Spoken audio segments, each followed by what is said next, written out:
You highlighted the risk of creating scarcity in high-quality government bonds. How much more can you buy without pushing investors too far out the risk spectrum? I think that we have a space, both in terms of the investment intentions of other investors, and as well with respect to the limits and the restrictions that we imposed ourselves. So I think that our APP program is not going to reach the limits.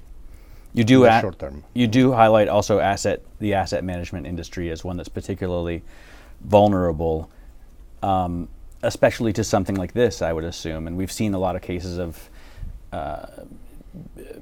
funds having problems with liquidity and redemptions. Do you expect that to get worse? Well, I hope that we will be able to address the potential problems. What we are doing is making very clear that in the case of the asset management industry, there are situations that would give rise to potential problems.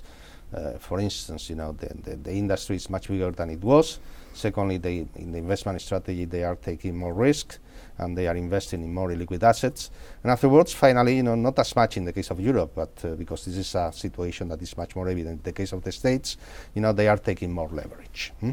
And simultaneously, an investment fund, you have to face up to a redemption in 1, 2, 3 days. So there is the possibility of a liquidity mismatch that you have to deal with.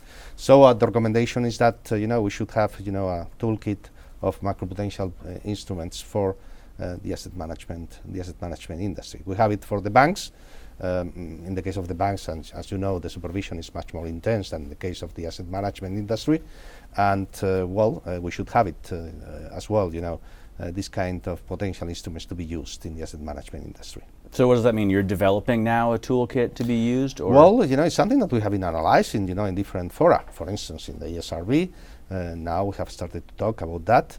Because the importance of the industry is much higher than it was, and because perhaps the lower interest rate environment is having a bigger impact on the asset management than on the banks, and simultaneously, in other global fora like the FSB, this is a question that we are dealing with continuously.